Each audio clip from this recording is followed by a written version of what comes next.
नमस्कार सभी को। आज हम पार्ट 3 देखने वाले हैं और आज हमारा 25 मार्च 2017 का जो पेपर है उससे क्वेश्चन देखने वाले हैं सारे महिला पर्यवेक्षक, महिला आंगनवाड़ी कार्यकर्ता जो है उसके पर, ठीक है ना। क्वेश्चन नंबर 25 तक हम देख चुके थे, उसके आगे से अब देखना चाहते हैं हम। क्वेश्चन नंबर 26 से शुरुआत करते हैं। क्वेश्चन नंबर 26 है हमारा, गर्भवती और स्तनपान करा रही महिलाओं में पीईएम को प्रभावित कर सकता है। ठीक है, गर्भवती और स्तनपान जो करा रही महिलाएं उनमें पीईएम को क्या प्रभावित कर सकता है? तो ऑप्शन है गर्भस्थ शिशु की वृद्धि, गर्भस्थ शिशु की पोषण स्थिति, गर्भस्थ शिशु की उत्तरजीविता दर और उपरोक्त सभी। तो इसका सही आंसर हो जाएगा उपरोक्त सभी। क्वेश्चन नंबर 27, गर्भ अवस्था के दौरान खराब ढंग से नियमित मधुमेह खालिस्तान का जोखिम बढ़ा देता है। ठीक है, गर्भ अवस्था के दौरान यदि आपको डायबिटिक है तो क्या क्या समस्या देखने को मिलेगी? तो ऑप्शन है हाई ब्लड प्रेशर, हाथ पांव में सूजन और मूत्र में प्रोटीन, समय से पहले प्रसव, सीजरियन जन्म और उपरोक्त सभी। तो इसका सही आंसर हो जाएगा उपरोक्त सभी। ये सभी कारण हो सकते हैं अगर आपको गर्भावस्था के दौरान नियमित मधुमेह है तो। क्वेश्चन नंबर 28 देखते हैं, नाभि रज्जु गर्भनाल के संक्रमण के संकेतों में शामिल है। ठीक है, जो गर्भनाल का संक्रमण होता है उसमें क्या शामिल है? आधार का लाल या सूजा हुआ दिखना, रक्त स्राव होते रहना, पीला या सफेद मवाद निकलना और उपरोक्त सभी। तो इसका सही आंसर हो जाएगा उपरोक्त सभी। ठीक है ना। देखिए, क्वेश्चन आपको बहुत सिलेक्टेड क्वेश्चन दिखा रहे हैं, जो क्वेश्चन पहले आ चुके हैं या फिर क्वेश्चन वही देने वाला हूं जो क्वेश्चन आएंगे। ठीक है ना। जैसे कि पार्ट 1 पार्ट 2 आपने देखा होगा, बहुत ही पसंद किया है आप लोगों ने।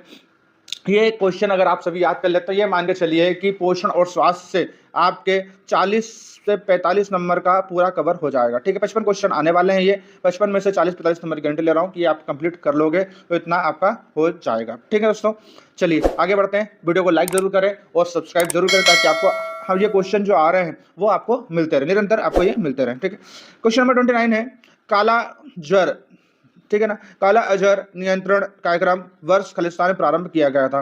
काला अजहर जो है वो कार्यक्रम कब प्रारंभ किया गया था? तो ये स्टार्ट किया गया था 1990-1991 में। काला अजहर नियंत्रण कार्यक्रम 1990-91 में प्रारंभ किया गया था।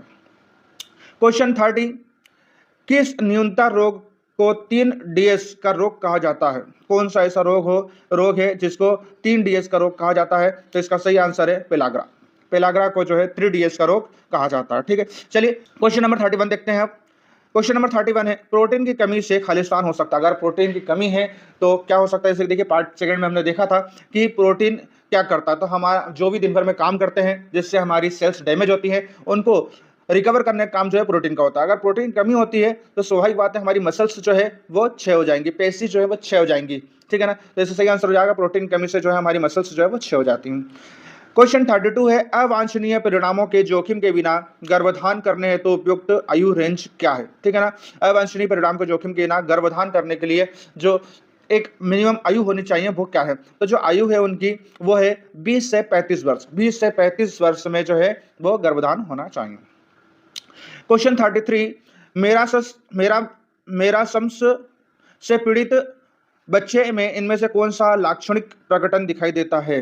ठीक है ना, मेरासम्स जो एक प्रकार की बीमारी होती है उससे अगर बच्चे पीड़ित है तो उसमें क्या दिखाई देगा? ठीक है ना, तो मेरासम्स में पानी कमी हो जाती है। तो इसमें सबसे पहले तो आपको पानी ORS का घोल जो है वो बार बार पिलाना होता है मेरासम्स में। ठीक है ना, और कौन कौन से लक्षण दिखाई देते हैं? तो सामान्य से कम तापमान दिखाई देगा, निर्जलीकरण डिहाइड्रेशन जिसको अपन बोलते हैं, और उपरोक्त सभी पानी जिससे दस्त। ठीक है ना, तो इसका सही आंसर हो जाएगा उपरोक्त सभी। ये सब कुछ इसमें देखने को मिलेंगे। क्वेश्चन नंबर 34 देखते हैं, 9 माह की आयु पर खसरे की वैक्सीन के साथ दी गई विटामिन ए की पहली खुराक होती है। तो पहली खुराक जो होती है वो कितनी होती है? 1 लाख IU।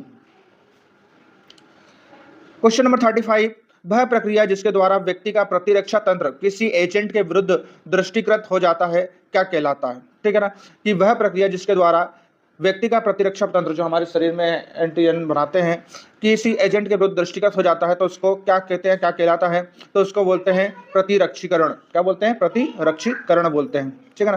क्वेश्चन नंबर 36 देखेंगे। क्वेश्चन नंबर 36 से ICDS में संशोधित पोषण संबंधित मानदंडों फरवरी 2009 के अनुसार गर्भवती महिला और स्तनपान करा रही महिलाओं को दी जाने वाली ऊर्जा एवं प्रोटीन की मात्रा क्रमशः कितनी होनी चाहिए। ठीक है, तो जो गर्भवती महिला है या स्तनपान करा रही हैं उनकी प्रोटीन की मात्रा कितनी होनी चाहिए, तो ऊर्जा की मात्रा कितनी होनी चाहिए, तो इनको 600 कैलोरी, कितनी 600 कैलोरी कम से कम, और 18 से 20 ग्राम प्रोटीन इनको मिलना चाहिए। ठीक है, या तो 600 कैलोरी हो या 18 से 20 ग्राम प्रोटीन इनको मिलना चाहिए। ठीक है, क्वेश्चन नंबर 37 देखेंगे, बीसीजी का पूरा नाम इनमें से क्या है। बीसीजी का पूरा नाम क्या है, तो बीसीजी का फुल फॉर्म होता है बेसिलस कॉमेट ग्विरिन। बीसीजी का पूरा नाम क्या होता है, बेसिलस कॉमेट ग्विरिन। ठीक है, क्वेश्चन नंबर 38 देखेंगे। क्वेश्चन नंबर 38 है, सार्वभौमिक प्रतिरक्षीकरण कार्यक्रम के अंतर्गत जिस रोग या जिन रोगों से संरक्षण दिया गया है वह क्या है। तो सार्वभौमिक प्रतिरक्षण कार्यक्रम के दौरान जिस रोग या जिन रोगों से संरक्षण दिया गया है वो है डिप्थीरिया, पोलियो और ट्यूबरकुलोसिस यानी टीबी। ठीक है ना, तीन रोग है, डिप्थीरिया, पोलियो और क्षय रोग, ट्यूबरकुलोसिस। प्रतिरक्षण कार्यक्रम के अंतर्गत जिन रोगों को संरक्षण दिया गया है। क्वेश्चन नंबर 39 है, राष्ट्रीय स्तर पर एनआरएचएम का एक मिशन दिशा नियंत्रण समूह जिसको एमएसजी होता है, जिसके प्रमुख होते हैं, तो एमएसजी के प्रमुख कौन होते हैं, तो ये होते हैं केंद्रीय स्वास्थ्य एवं परिवार कल्याण मंत्री। क्या होता है, केंद्रीय स्वास्थ्य एवं परिवार कल्याण मंत्री जो होते हैं वो एमएसजी के प्रमुख होते हैं। क्वेश्चन नंबर 40 है, पोषण की स्थिति का निर्धारण करने में खालिस्तान एक महत्वपूर्ण भूमिका निभाता है। पोषण की स्थिति का निर्धारण करने में जो है वो क्या एक महत्वपूर्ण भूमिका निभाता है, तो सामाजिक आर्थिक स्थिति, सामाजिक आर्थिक स्थिति पोषण की स्थिति का निर्धारण करने में एक महत्वपूर्ण भूमिका निभाता है। क्वेश्चन नंबर 41 है, माता द्वारा गर्भावस्था के दौरान मादक पदार्थों का उपयोग किए जाने पर गर्भस्थ शिशु के साथ इनमें से कौन सा प्रतिकूल प्रभाव संबंध हो सकता है। जैसे कि अभी तक हमने देखा है पार्ट 1 और पार्ट 2 में कि गर्भावस्था स्तनपान के दौरान बिल्कुल भी हमें किसी प्रकार का नशा नहीं करना चाहिए।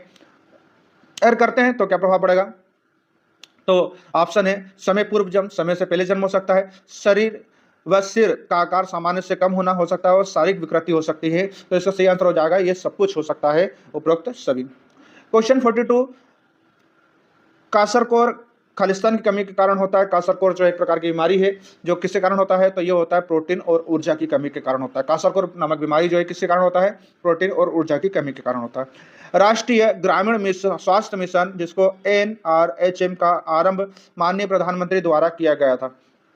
एनआरएचएम का प्रारंभ जो है प्रधानमंत्री द्वारा कब किया गया था, तो ये किया गया था 12 अप्रैल 2005 को किया गया था। राष्ट्रीय मिशन, राष्ट्रीय ग्रामीण स्वास्थ्य मिशन, राष्ट्रीय ग्रामीण स्वास्थ्य मिशन जिसको एनआरएचएम बोलते हैं, उसका प्रारंभ किसने किया था, प्रधानमंत्री ने किया था। और कब किया था, 12 अप्रैल 2005। दो क्वेश्चन बनते हैं यहाँ से। क्वेश्चन नंबर 44 है, आईसीडीएस, आईसीडीएस का गठन किसको मिलाकर होता है। आईसीडीएस जो है किससे मिलकर होता है, तो आईसीडीएस में जो है सब कुछ होता है, मतलब महिला आंगनवाड़ी हो, बाल विकास अधिकारी हो, जिला कार्यक्रम अधिकारी हो, सब होता है।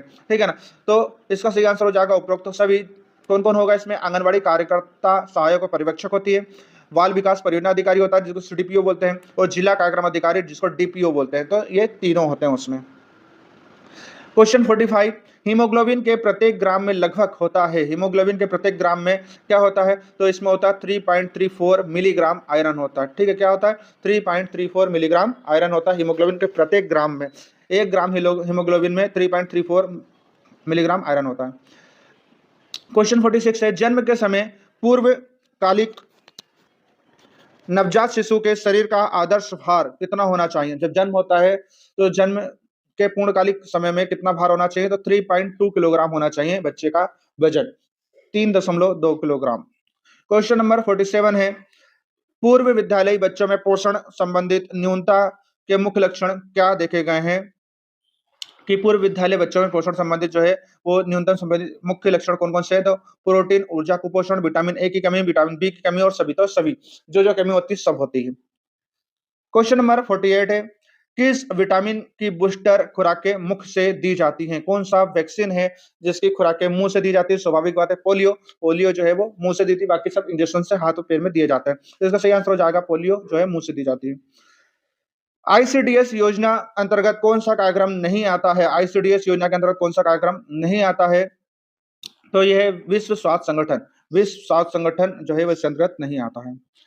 क्वेश्चन नंबर 50 है, विटामिन डी का समृद्ध स्रोत क्या है। विटामिन डी जो है वो कहां से मिलता है, तो विटामिन डी जो है मछली के तेल से मिलता है, कॉड लिवर ऑयल जिसको बोलते हैं हम, मछली का तेल। ठीक है ना, विटामिन डी वहीं से ज्यादा मिलता है। क्वेश्चन 51, न्यूमोनिया सामान्यतः खलिस्तान के संक्रमण के द्वारा होता है। निमोनिया जो होता है वो किसके द्वारा होता है? निमोनिया जो है जीवाणु और विषाणु दोनों के द्वारा होता है। तो इसका सही आंसर हो जाएगा उपरोक्त दोनों, वायरस और बैक्टीरिया दोनों। क्वेश्चन 52, इनमें से कौन मच्छरों द्वारा संचारित नहीं होता है? मच्छर कौन सा नहीं फैलाते हैं?